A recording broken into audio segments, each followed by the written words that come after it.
So ini masih kelanjutan sebenarnya dari seri yang lalu-lalu itu how to raise mentally strong kids gitu ya. But today we want to go deeper. Kita mau lebih dalam lagi gitu. Kalau yang sebelumnya kita udah bahas tentang sebenarnya untuk membuat anak-anak mentally strong ini apa sih gitu, ramuan-ramuannya. Terus habis gitu as a parents kita bikin goal dulu waktu itu ya, yang the second one gitu ya, kita udah bikin goal.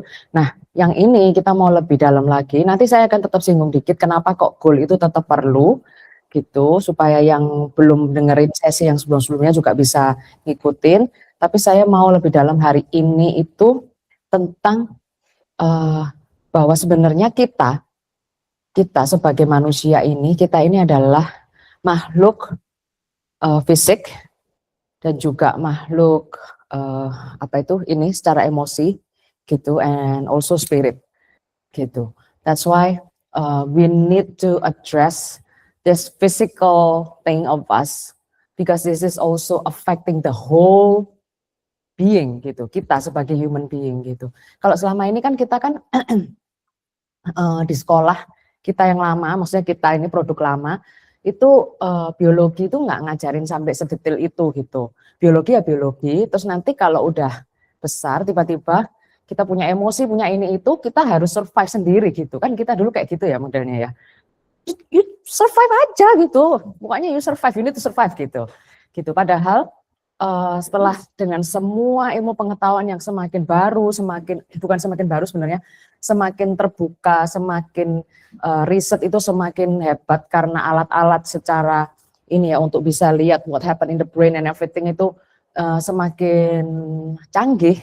Itu koneksi antara what happen in the physics itu juga sangat ngefek dengan what happen inside gitu. Makanya saya mau kasih ini as a knowledge for the parents, supaya kita berjuang ini, kalau kita maju perang, kita itu senjatanya lengkap, canggih gitu ya, nggak cuma bawa blade gitu. Mungkin kalau ini setelah tahu ini itu kita kayak bawa AK gitu, gitu, lebih tahu gitu ya. Nembaknya itu lebih kena sasaran gitu. So I'm gonna start with a story. Siapa di sini yang pernah ada anaknya gitu ngomong gitu, "Udah mami, pokoknya aku udah nggak mau," gitu. "Nggak bisa, this is too heavy, this is too much, this is too, what is it like, I cannot," gitu. Kayak ngeluh gitu ya, ngeluh. Padahal kita ngelihatnya kayak, "Hah, gitu loh, cuma kayak gitu, ayo," gitu. Tapi si anak ini apa ya, kayak udah burn out banget gitu. Siapa as a parents yang pernah ngalamin itu? Yang di online juga boleh angkat tangan, tapi saya nggak kelihatan. Yang kelihatan Miss Maria. Ya, parentsnya yang pernah ngalamin. Bukan, parentsnya yang burn out. Oke. Parentsnya yang burn out ya, gitu. Tapi berarti kan anaknya duluan ya, yang gitu. And then the parents juga burn out gitu kan? Ya, berarti kita semua kan pernah ngalamin ya, gitu ya, gitu. Intensitasnya yang saya nggak tahu gitu, apakah itu sering atau kadang-kadang atau very rare gitu. Kalau yang anak saya udah gede soalnya, udah gede dan very rare, karena ini juga nanti saya juga singgung karena itu menyangkut karakter juga. Tadi sempat share sama Mas Inju. Anak saya yang kedua memang masih SMA, tapi dari SMP sangat stabil gitu, stabilnya itu secara emosi ya gitu. Padahal anaknya sangat kreatif, sangat aneh-aneh, tapi secara emosi malah stabil gitu. Jadi saya hampir tidak mengalami turbulence sebagai orang tua yang punya adolescents di rumah gitu ya. Biasanya kalau udah mau remaja umur kelas 6 itu udah mulai soalnya. Udah mulai itu aneh-aneh, ngomong bisa kayak ngamuk-ngamuk sendiri padahal nggak ada apa-apa gitu kan, kayak gitu kan. Sampai kita, "Yuk ngapain sih kayak gini?" gitu ya. So today we going to learn what is the physical reason behind that. Gitu ya. That's why judulnya ini, understanding the biology behind behavior. Gitu ya, to raise mentally strong kids. I love this one. Gitu. You the parents are the architect of your child's brain. You are not the teacher, not the whatever babysitter or whatever. No, it's totally you. Gitu. That's why this is very important. Kalau arsitek kan ada yang arsitek ya di sini ya. Nah, berarti kan kalau sebelum bangun tuh semua tahu, dan kalau nggak boleh ada yang kelewat gitu ya, nggak mungkin kan saluran air, oh itu salah bangun gitu, nggak mungkin kan gitu kan, itu sangat detail ya kalau udah ini ya arsitek ya. Kalau saya kan bukan ya, jadi bisa salah kalau saya gitu. But yeah, you are the architect. So kalau saya sudah bilang you are the architect, seharusnya God mempercayakan itu ke kita dan seharusnya nggak salah gitu ya gitu. Tapi kan di perjalanannya bisa salah, Miss. Iya, nanti saya cerita lagi sebentar. Ya. Nah, ini secara saya ngomong secara biologi ya, physics gitu. Untuk yang anaknya masih TK atau bahkan ada yang mungkin nggak tahu ya, saya ngundang nggak ya, yang baru married gitu. Please beware of this one. The brain itu 75% dari 0 sampai 3. Bayangin. And then that's it. Cuma 25 sisanya terakhir dari 4 sampai 26. The PFC, the prefrontal cortex-nya growth fully. Gitu. Kalau perempuan 23, laki bisa sampai 25, 26, bahkan bisa sampai 27. Kalau male ya. Gitu. Terus ini apa ini berarti, Miss? Berarti ini dalam 3 tahun ini apa ini gitu. Makanya kalau kita ada yang miss di 0 sampai 3 ini, banyak sekali hal-hal yang bisa terjadi gitu ya. Apa tuh, Miss? Kalau sekarang ini saya kemarin ngobrol sama siapa ya kemarin ya, sebentar saya lupa. Sama Miss Medi, bukan ya, sama siapa ya, saya lupa, di Nolak di Klampis. Kalau dulu Miss Lilin, kita semua ini dulu kecil waktu umur ini ya di bawah 12 tahun, siapa yang mainnya di luar? Hampir semua ini ya, main di luar kan gitu kan, di luar gitu, nggak takut diculik lah kalau kita dulu ya. Kalau sekarang kan isunya penculikan gitu kan, jadi kita sangat aware kan gitu kan ya, gitu. Kalau saya main di luar gitu, terus saya bilang sebenarnya kita sama-sama kok, orang tua kita itu sama kok, kita juga nggak terlalu diurus kok, kita nggak terlalu diurus, tapi kan kita main di luar ya, gitu. Sedangkan anak-anak kita juga kayak ngelepasin gitu ya, ngelepasin dalam artian tuh dikasih gadget lah, pokoknya benar-benar kayak nggak di ini gitu ya, dikasih waktu, tapi anaknya nggak main di luar. That's the thing, that's the word problem that happen gitu. Makanya banyak banget kasus gitu ya, yang anak-anak itu ada yang motorik delay, sensory delay lah saya bilang ya, sensory, jadi bisa motoriknya juga, terus habis gitu ngomong juga agak telat, kayak gitu-gitu. Itu karena memang berarti ada yang kelewat gitu ya, gitu. Ini di luar physical things lagi. Jadi ada lagi beberapa hal seperti heavy metals, itu lain lagi ngefeknya, gitu. Ya kan, ini saya hanya bilang yang karena ini ya, karena efek anak-anak ini tidak bermain di luar, gitu. Jadi sangat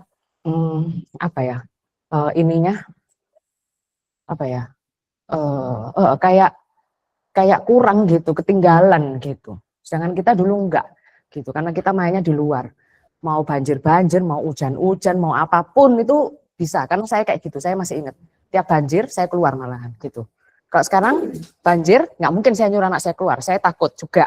Itu lain, nggak tahu, airnya lain juga ya mungkin ya. Kena hujan sekarang sakit, kalau dulu kena hujan nggak sakit gitu, kan gitu ya. Berarti kan something in the air gitu, in the air, ada polusi dan lain-lain yang ngefek gitu kan, pasti kan gitu. Nah ini hari ini agak sains ya Bapak Ibu ya, please bear with me, agak sains gitu. Nanti kalau ini boleh difoto, boleh apapun, nanti kalau di rumah mau dibaca-baca lagi boleh. Jadi kita as a human, kita ada 3 ini gitu, the brainstem, and then the limbic system, and then the cortex. Ya, this is how God created us in the first place, gitu. Dan we need to really grasp this concept. Nggak bisa kalau nggak ngerti, karena nanti semua behavior yang terjadi itu berasal dari sini, gitu ya, the behavior. Kita ngomong behaviornya kita dan anak-anak kita, gitu. Oke, saya bahas satu-satu. Oke, the brainstem, tuh yang paling ini. The brainstem, saya nggak jelasin banyak karena ini benar-benar fisikal yang ngatur semua. The breathing system, the digestive system, semua hal yang mendasar untuk kita hidup. Ini terjadi, ini ada pada saat masih di kandungan loh. Gitu. Yes, yes. That's why even though they are twins, akan beda hasilnya. Gitu. Nanti twinsnya born, yang gendong satu yang digendong omanya, satu yang gendong mamanya, beda lagi langsung. Beda. Gitu. So even though they are twins, they have different parents. Karena nggak sama, gitu. Every time itu yang terjadi antara connection antara pengasuh dengan bayinya itu ngefek sekali ke sini. Kenapa? Karena ini dari sini, dari limbik ini yang nanti menjadi 80% of your my subconscious. Gitu. Dan keputusan kita dalam segala hal, kalau kita pas lagi emosional and everything, berasal dari subconscious, bukan dari prefrontal cortex. That's why it's very important. Gitu. Ya. Ada yang bilang, Miss, ilmu barat ini terlalu mendengung-dengungkan kayak gini-gini, Miss, membuat anak-anak jadi lemah. Enggak, saya enggak setuju. Gitu. Bukan berarti dengan cara Asian yang very tiger, very strict, very terus anaknya jadi mentally strong juga. Enggak juga. Gitu. No. But I'm grateful that we are here. We are Asian, but so our culture is Asian, but we also learn the Western way. Justru menurut saya kita yang lebih lengkap sih, menurut saya. Gitu. Kalau kita mau belajar ya, gitu. Karena the Western way agak beda memang dengan the Asian culture. Because the culture, the community, the family is definitely the one that shape this one. Gitu. Ya. The prefrontal cortex-nya gimana? Prefrontal cortex justru bisa dilatih. Gitu. Dan itu is a skill. Untuk mastering the prefrontal cortex nanti yang setelah ini, itu butuh dilatih anak-anak. Gitu. Cara ngelatihnya gimana, Miss? Nanti ada setelah ini. Ya, saya cerita dulu bahwa kita 3, yaitu the brainstem, and then the limbic, and then the cortex. Gitu. Ya. Nah, ini, this is the cortex. Namanya the command center, gitu.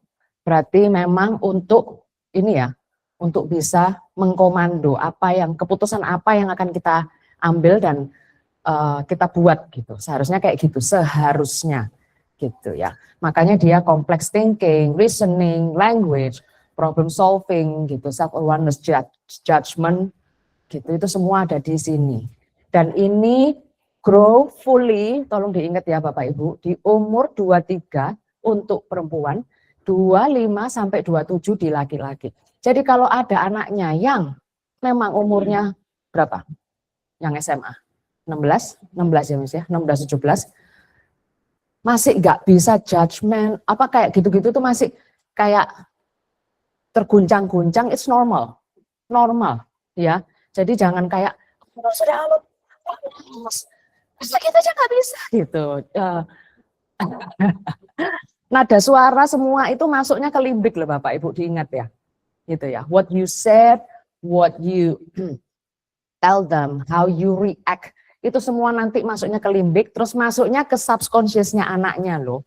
Mohon diingat, nanti kalau mereka parenting, they would do the same thing kalau nggak sadar. Gitu. Kenapa kok gitu, Miss? Ya memang kayak gitu. Saya pun masih berjuang kok, gitu. Dengan model parenting dari orang tua saya, tetap ada, nggak mungkin hilang 100% itu nggak mungkin gitu. Tapi waktu itu saya lakukan, terus harus cepet nih sadarnya, kok gini ya gitu. Tapi kalau pas lagi emosional banget, karena nggak sadar, si Mr. Onggo yang bilang, oh my God, you look like your oh my God, iya. Aduh.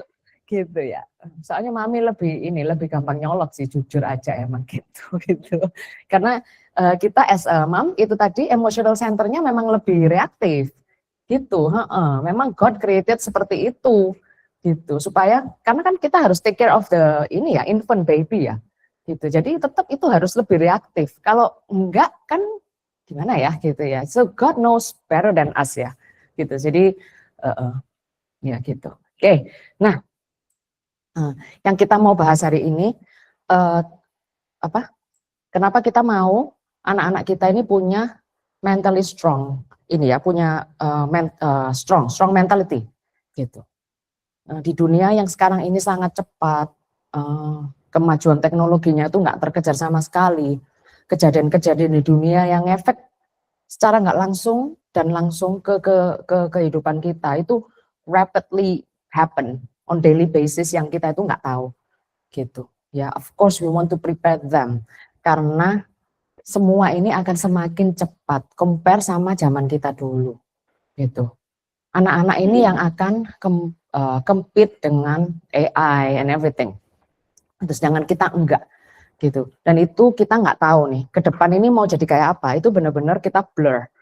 That's why kita mau prepare them so that they have that strong mentality. Kalau ada obstacles, ada anything at all yang datang, what gitu. Jangan jadi anak yang nggak tahu atau gampang nyerah, lari dari masalah, bisanya komplain, or bahkan sampai tua nanti, daddy gitu, oh my god, saya nggak mau gitu ya. Saya sebagai orang tua, saya juga kepingin rest kan, gitu kan. Gitu, that's why yuk sama-sama be aware of this, and then after you understand this, atau yang nggak ngerti butuh ini boleh tanya, and please you do it at home. Karena nanti itu kan saya kasih ini ya untuk self assessment itu tidak untuk dikumpulkan, you just do it for yourself, be honest, humble yourself, and then you feel supaya bisa sama-sama ngerti gitu. Yuk, gimana sih? Saya harus berubah di sisi mana? Saya harus berkembang di sisi mana? Karena kita mau raise up this generation supaya menjadi anak-anak yang punya resilient gitu ya. So nih, yuk saya baca ya. Your child's emotion brain is an open loop system. It cannot regulate itself. Kata kuncinya di situ. It relies on your caring connection to feel balanced and secure. You complete the circuit. Jadi otaknya anak-anak kita itu it cannot regulate itself. Yeah, this is the key word. So you gotta understand, you cannot expect them to understand the whole pictures of everything that going on. Gitu. Ya. Karena memang belum bisa. Gitu. Apapun yang mereka lakukan itu juga based on the limbic. Jadi kalau kita sering teriakin ke mereka akan sangat gampang sekali untuk bohong. Saya kasih tahu Bapak Ibu ya, mohon dipegang sebagai pengertian, jangan prinsip, pengertian bahwa setiap anak kita adalah pembohong. Oke, tidak ada anak yang tidak berbohong. Mohon dimengerti. Jadi kalau anaknya bohong, jangan langsung dihajar. Karena nanti the next one dia akan lebih pintar lagi bohongnya. So basically we created a manipulator and liars. Gitu. Gak ada anak gak bohong. Orang kita aja dewasa kalau ada apa-apa kita pengen lari dari masalah, we lie. And then you expect the kids not to lie, gitu. Nggak mungkin. Loh Miss, berarti kamu biarin anakmu bohong? Enggak. So when that things happen, I will talk. Gitu. I will ask question. Nggak langsung diceramahin ya, gitu. Justru ditanyain balik. Kalau dia mulai aneh gitu jawabannya, kan kita harus tahu nih, oh ini bohong. Oh gitu. Ini saya kasih contoh. Kok bisa gitu ya, gitu. emang si A ngapain gitu, misalnya pertanyaannya gitu. Yang mukul aku duluan mami, bla bla bla bla bla bla bla bla bla. Kenapa kok bisa gitu gitu. Cari tahu terus, tapi semua aura, semua what is it? Your tone, intonasi itu nggak boleh kayak oh ya, kayak tahu ya. So we need to do the right thing rightly. We want to do the right thing, right? Dengan kayak gitu kan. Katanya miskin harus kayak gitu. But you need to do it rightly. Nah, intonasi juga nggak bisa loh ya. Gitu. Saya ada di kelas tuh anak yang bisa ngamuk gitu tiba-tiba atau apa gitu mukanya bisa gitu. Seharusnya sebagai guru saya gimana? Kurang ajar gitu kan. Seharusnya gitu seharusnya maksud saya. Enggak loh. Enggak, saya belajar benar-benar untuk meregulasi. Saya kepengen tahu si ini kondisinya kayak apa. Mungkin hari ini dia lagi bete, datang belum makan gitu. Ada itu kemarin lucu banget. Saya udah cerita ke maminya lucu banget. Jadi saya tanya gitu, emang kamu kenapa hari ini kok gitu? Soalnya aku tuh nggak makan pagi, Miss. Loh, kenapa nggak makan? Ya rotinya udah disiapin sama mami. Terus kenapa you nggak makan? Gitu. Kalau di kelas dia udah mulai kayak sengaja nggarain saya. Jadi saya ngomong apa dibantah, dibantah dengan logikanya dia yang agak nggak seperti dia biasanya. Karena saya tahu dia nggak mungkin kayak gitu. Dia sengaja kayak mau ini ya, mau apa? Poke me gitu, poke my, my emotion. Kayak nggak mau terpengaruh sama sekali. Akhirnya dia cerita, oh iya, aku tuh nggak makan gara-gara ada satu PR-ku nggak selesai. Loh, terus, akhirnya aku harus kerja kan, Miss. Kerja pagi, jadi aku nggak makan. Loh ya berarti salahnya siapa? Ya emang salahku sih. Aku kok dia ngerti gak sih? Tapi kalau saya udah langsung ke trigger di detik itu, kamu kok kayak gitu sih nada suaranya? Dia langsung nggak cerita.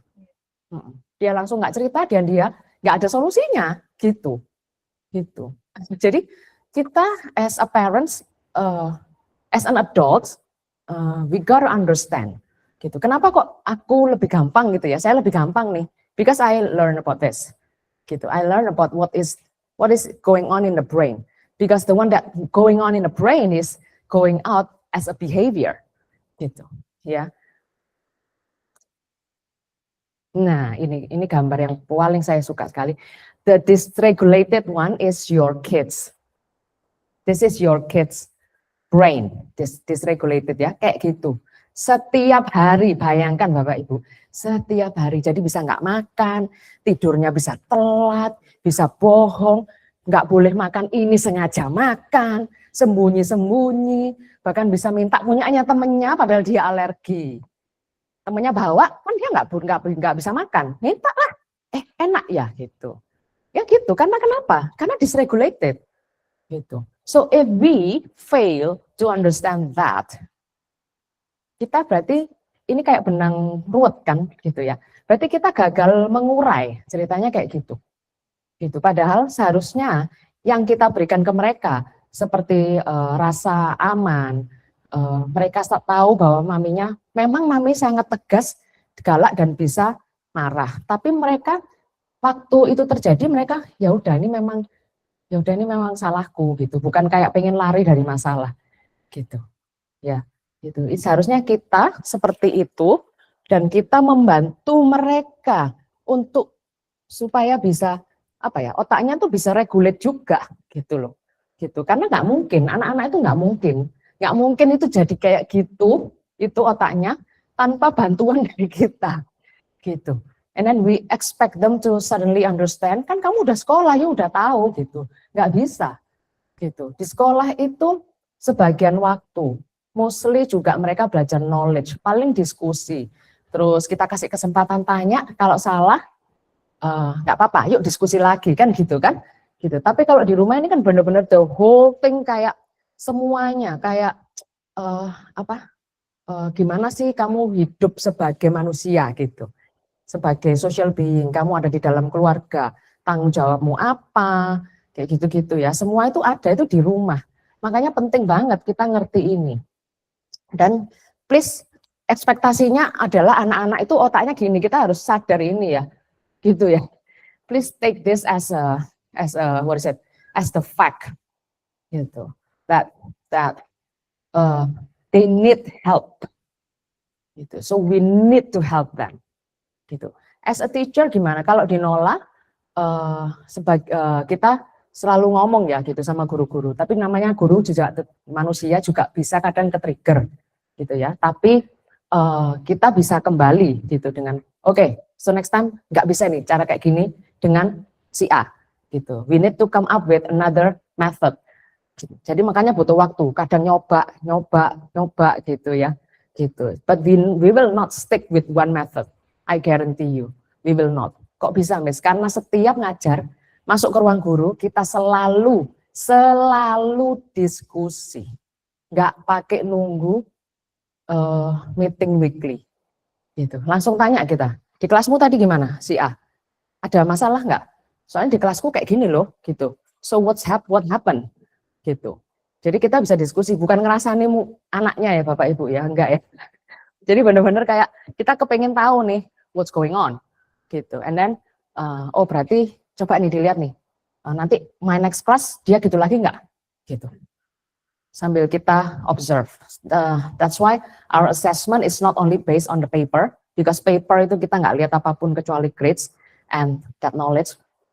For me it's like I cannot say it's useless. Tetap ada gunanya tapi tidak menggambarkan situasi yang sebenarnya, kondisi yang sebenarnya, gitu. Kondisi anak itu yang sebenarnya, karena hanya on the paper, gitu. Padahal kita kepengen, kita tahu gimana ini raise up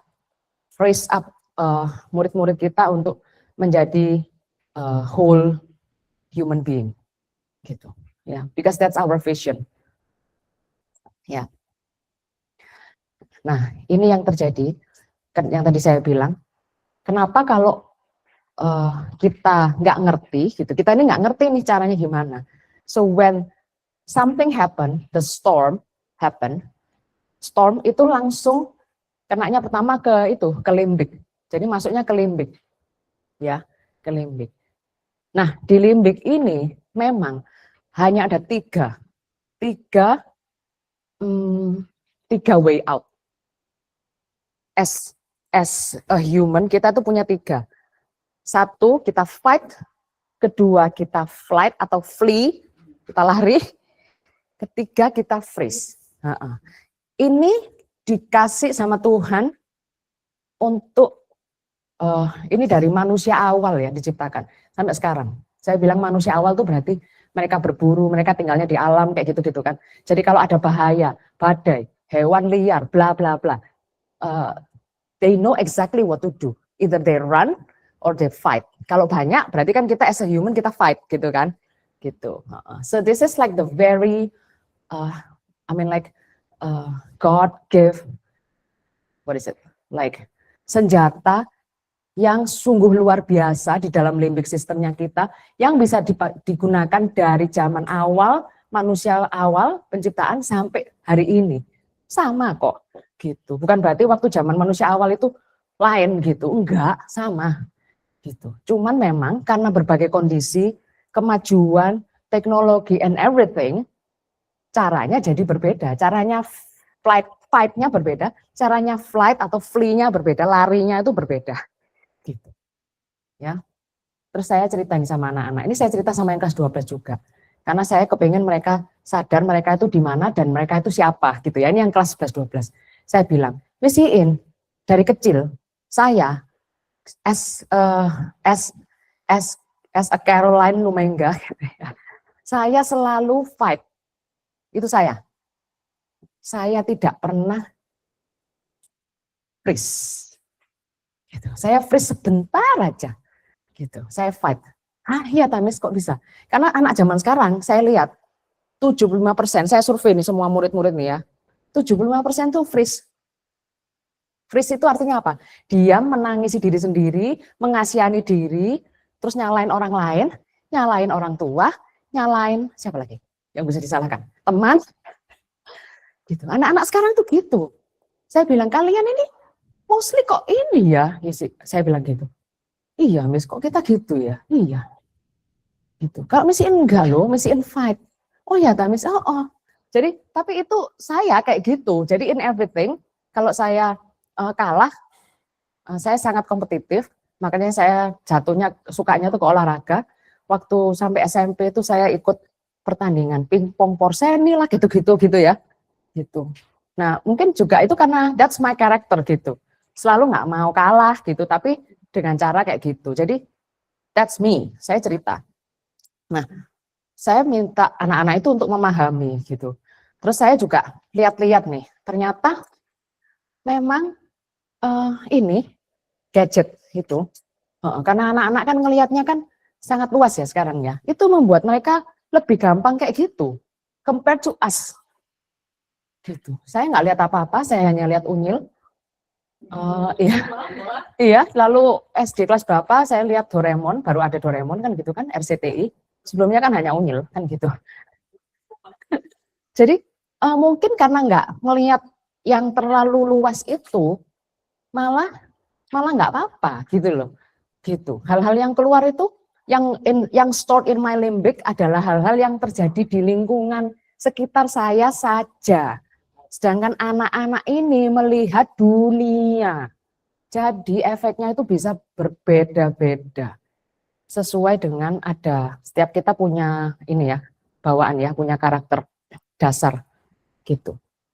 Makanya Bapak Ibu saya suggest untuk bisa meneliti gitu, diri sendiri dan anak-anak gitu. Anakku nih karakter tipe yang kayak apa gitu. Karena itu ngefek nanti ke responnya gitu. Anak yang suka flee, lari, langsung bohong pertama, gampang banget. Langsung dar, bohong aja gitu. Karena nggak mau, bahasa Jawanya nggak mau dicelatu. Apa bahasa Indonesianya? Nggak mau ya nggak mau disalahin gitu. Gitu. Siapa tahu mami buy my life gitu. Mami buy my story, who knows. Tapi kalau pas bohongku terlalu shallow ya apesku lah istilahnya gitu ya. Kan gitu. Anak-anak selalu mencoba.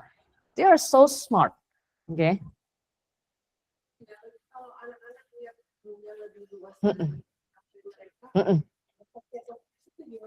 Mereka comparing, ekonomis, they are comparing themselves to what they see. Yeah, and then they start to feel like, kok kan yang di sosmed kan yang bagus-bagus kan, Miss, nggak mungkin kan yang sedih-sedih. Oh, aku nggak punya duit gitu kan, nggak mungkin kan ya gitu. Kan semua yang bagus-bagus, yang pinter, yang juara, yang cantik gitu.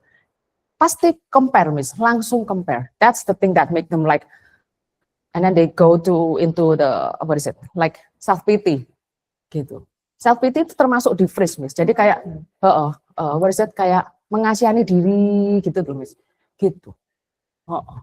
Bisa larinya itu ke arah situ dan itu semakin banyak sekali di dunia yang sekarang ini.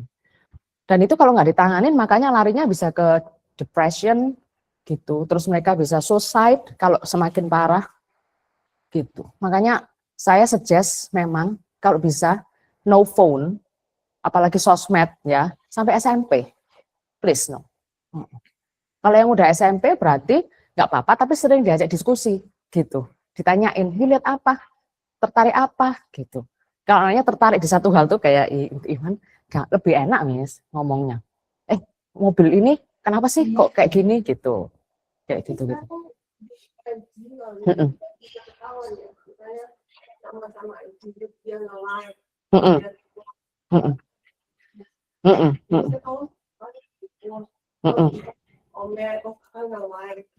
Share. Dia juga share, Miss. Dia sering banget share. Gitu.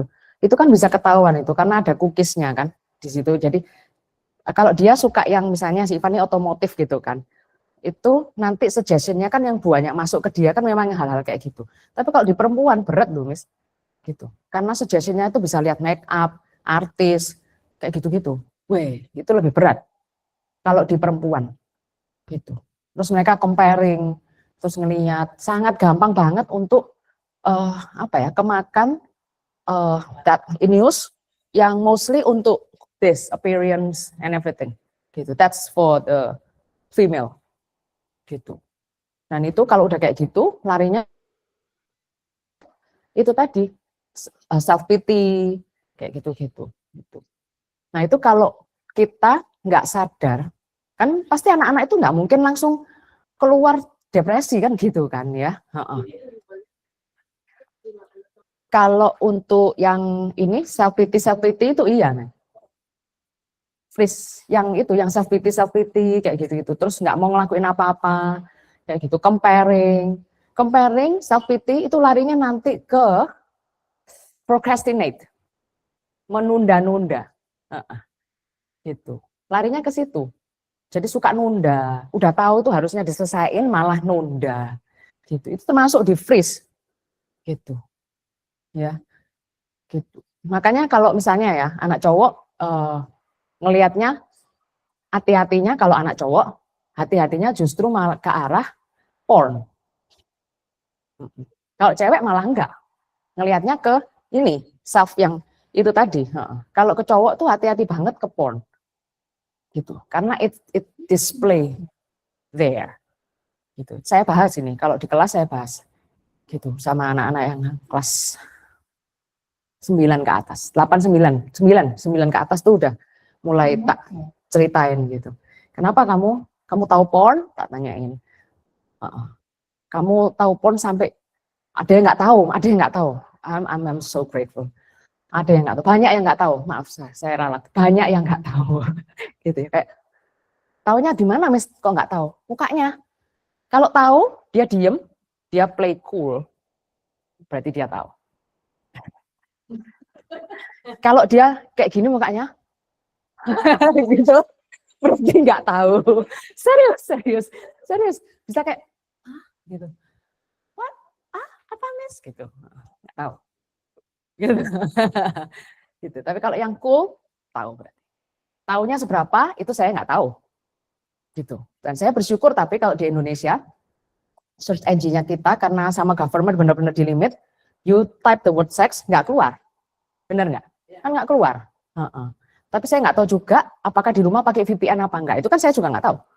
Gitu. Iya kan? Gitu. Jadi hal-hal yang kayak gitu kita nggak bisa anggap apa itu sepele gitu ya. Gitu. Ada VPN apa enggak? Ngefek banget itu semua. Sangat ngefek. Gitu. Nah, jatuhnya nanti kalau yang porn and everything itu ke addiction, itu ada some part of the brain lagi yang memang untuk addiction gitu, dan itu susah sekali, nggak bisa. Jadi addiction itu bisa macam-macam kan, drugs, and then that sex, and then wait, I lost one more. Ada satu lagi. Oh enggak ada banyak sih, sorry. Ini smoke, tapi smoke saya kategorikan ke drugs ya, kayak gitu. Itu masuknya ke situ, satu bagian otak yang lain lagi, gitu. Ya, kenapa itu susah? Karena memang God created seperti itu untuk apa ini? Sebenarnya bukan untuk God mau created us untuk menjadi manusia yang bisa addicted to something gitu. Tapi ujungnya kalau God create semuanya itu untuk kebaikan kita sebenarnya, untuk protect us. Tapi kan kita salah, abuse kan gitu. Kan human yang abuse, akhirnya jadi merusak keseluruhan gitu. Itu bagian lain lagi gitu. Bentar ya, saya. Nah, kembali ke itu. Nanti boleh Miss, nanti aku kasih lanjutannya karena hari ini yang limbik gitu. Nanti aku bisa sampai ke yang bagian otak yang addiction tapi nggak hari ini. Itu sudah aku kasih ke anak-anak yang kelas 11 12 soalnya gitu. Untuk di bio gitu. Nah, ini tadi kita mau untuk sesi yang ini gitu ya. 40 menit ini kita jadi safe harbor untuk anak-anak kita. Gitu. Karena of course we learn that their brain is actually dysregulated and we need to help them to become regulated. So we need to become the safe harbor. Safe harbor itu bukan berarti kita mengiyakan semua ya Bapak Ibu, tidak. Tetap ada boundaries, disiplin, terus ada kita display responsibility-nya apa gitu, and they need to we need to agree gitu. We need to agree. Kalau di TK-nya kita itu sudah terjadi loh. Mereka bikin agreement di TK gitu. Jadi nggak boleh, kenapa kok kita nggak rebutan mainan ya gitu. Caranya gimana ya supaya nggak rebutan mainan? And then they sign the agreement. Anak itu 3, 4, 5 tahun itu serius. Jadi waktu terjadi kechaosan, teachernya cuma bilang, agreementnya apa? And then they was just like, oh iya, taruh langsung. Kita harus gantian. Aku udah mainan ini seminggu lebih. Si A memang belum mainan. Kepengen juga nih si A, tapi nggak mau ngerebut kan, gitu. Dan kita nggak akan. Gantian ya, gitu. Gitu. Kita cuma benar-benar tanya, what is our agreement? And then he put that, and then hari ini aku mau kasih ini ke si A karena si A ini sudah kepengen main dan aku tahu. Loh dia tahu loh tetap itu direbut. Itu anak-anak kan berarti kan. Kalau dia tahu nih temennya kepengen main, kenapa kok dia datang langsung diambil mainannya? Kan itu terjadi di siblings juga di rumah, gitu nggak sih? Itu jadi agreement itu penting banget. Our agreement as a family. Do you have this in your house, Miss? Yes. Absolutely, I did this dari anak saya SD, yang besar SD. Itu. Jadi saya nggak akan selalu teriak-teriak, and I print the agreement. It's not only by talk, karena lupa pasti. Gitu. Saya print. Sampai kapan, Miss? SMP itu sudah nggak ada SMP, karena mereka udah tahu. Gitu. Karena saya lakukan di SD. Miss anakku udah SMP, nggak apa-apa, do it, nggak apa-apa. Kan prefrontalnya masih sampai umur 26 kan, nggak apa-apa, nggak ada kata terlambat. Gitu, ya, gitu. We are the safe harbor, so we need to safe harbor itu berarti kalau ada badai and everything, kapalnya selalu kembali ke harbor, kan gitu kan? The safest place kan ke harbor, gitu. So we need to build that in our kids, that we tell them that you are safe when you are here. You can trust mom and dad. Gitu. We need to have this one. Kalau enggak, anak bapak ibu akan hilang. Hilang, trust me. They will go to their peer. Ke temennya. Kalau udah ke temennya, sulit, agak sulit loh. Saya nggak bilang nggak bisa, agak sulit. Gitu. Karena mereka akan cari juga teman yang juga nggak punya safe harbor. Benar nggak? Nggak mungkin dong nggak sama. Gitu. Kalau nggak sama kan berarti yang si A ini akan, ya jangan gitu, kamu cerita sama papamu atau mamamu, gitu kan? Dan itu dia nggak suka pasti. Nggak mau, aku dimarahin. No, gitu. Dia akan cari peer yang sama. Gitu. Gitu. Dan ini yang saya share ke para orang tua, if you can become this safe harbor, nanti sampai mereka mau punya anak pun, bukan mereka akan kembali dan, tolong dalam segala hal, enggak ya, enggak. Tapi they will come to you and ask for wisdom. Gitu. They will. If you can become this safe harbor for your kids, they will ask for your wisdom. Di usia berapapun, gitu. And we want that to happen to our kids, to our family, gitu. Ya.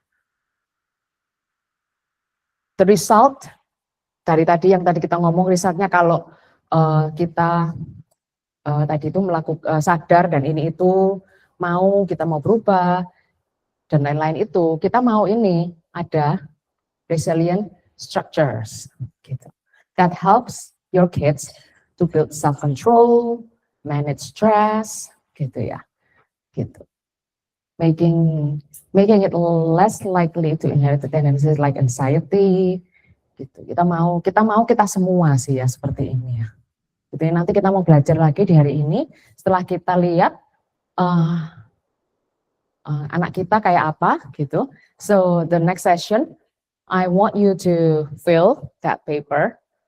Just fill it with your condition, nggak dikumpulkan, gitu. And then we want to learn sama-sama kondisi apa sih yang membuat kita bisa jadi orang tua yang siap untuk raise mentally strong kids.